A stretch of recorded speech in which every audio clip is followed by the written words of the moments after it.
అప్పుడు వర్తించిన ఫార్ములా ఈ రోజు కూడా వర్తిస్తుందనే వార్త ఈ రోజు వచ్చింది. అది కరెక్ట్ కాదు. మననే మాకు ఎన్డీఏ సమన్వయం చేసుకుంటూ మీటింగ్ చేసుకున్నాం.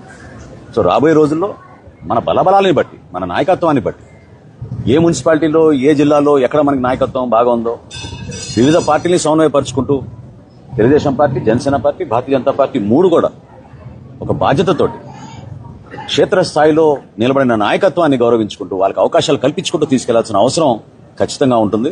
కాబట్టి సార్వత్రిక ఎన్నికల్లో జరిగిన సందర్భం, ఆ సమయం, ఆ రోజు మా పార్టీ అధ్యక్షులు పవన్ కళ్యాణ్ గారు తీసుకున్న నిర్ణయం రాష్ట్ర శ్రేయస్సు దృష్టిలో పెట్టుకుని, ప్రజల గురించి దృష్టిలో పెట్టుకుని, జగన్మోహన్ రెడ్డికి ప్రభుత్వాన్ని మనం వ్యతిరేకించాలంటే ఓటు చీలనివ్వకూడదనే ఆలోచనతో ఆయన తీసుకున్న నిర్ణయం అది. ఆ రోజున ఈ రోజున తప్పకుండా క్షేత్రస్థాయిలో మనం పర్యటిస్తున్నప్పుడు జనసేన పార్టీ నాయకులు, కార్యకర్తల ఆవేదనలు, వివిధ పార్టీల ఆవేదన కూడా మనం అర్థం చేసుకుని మన బలాబలాలను చెక్ చేసుకుని ప్రొఫెషనల్ రీతిలో నాయకత్వాన్ని పెంచుకునే విధంగా, ప్రజలకి మరింత చొరవగా మనం పనిచేసుకునే విధంగా, అభివృద్ధి కార్యక్రమాలు ఎక్కడ కూడా వెనకడుగు వేయకుండా స్పెషల్ ఫండ్స్ కూడా క్రియేట్ చేస్తామని మన ముఖ్యమంత్రి గారు చెప్పారు. ప్రతి నియోజకవర్గంలో, ప్రతి మున్సిపాలిటీలో కూడా వీటన్నిటిని మనం బేస్ చేసుకుని రాబోయే రోజుల్లో ఎన్నికలకు సిద్ధమయ్యే విధంగా మనందరం కూడా మన పార్టీ అధ్యక్షులు పవన్ కళ్యాణ్ గారు చెప్పినట్టుగా అదేవిధంగా అక్కడ తెలుగుదేశం పార్టీ అధ్యక్షుడు చంద్రబాబు నాయుడు గారు, భారతీయ జనతా పార్టీ నుంచి నరేంద్ర మోడీ గారు ఇచ్చిన సూచనలతోటి రాష్ట్రాన్ని మరింత అభివృద్ధి చేసుకుంటూ ముందుకెళ్దామని సందర్భంగా తెలుపు.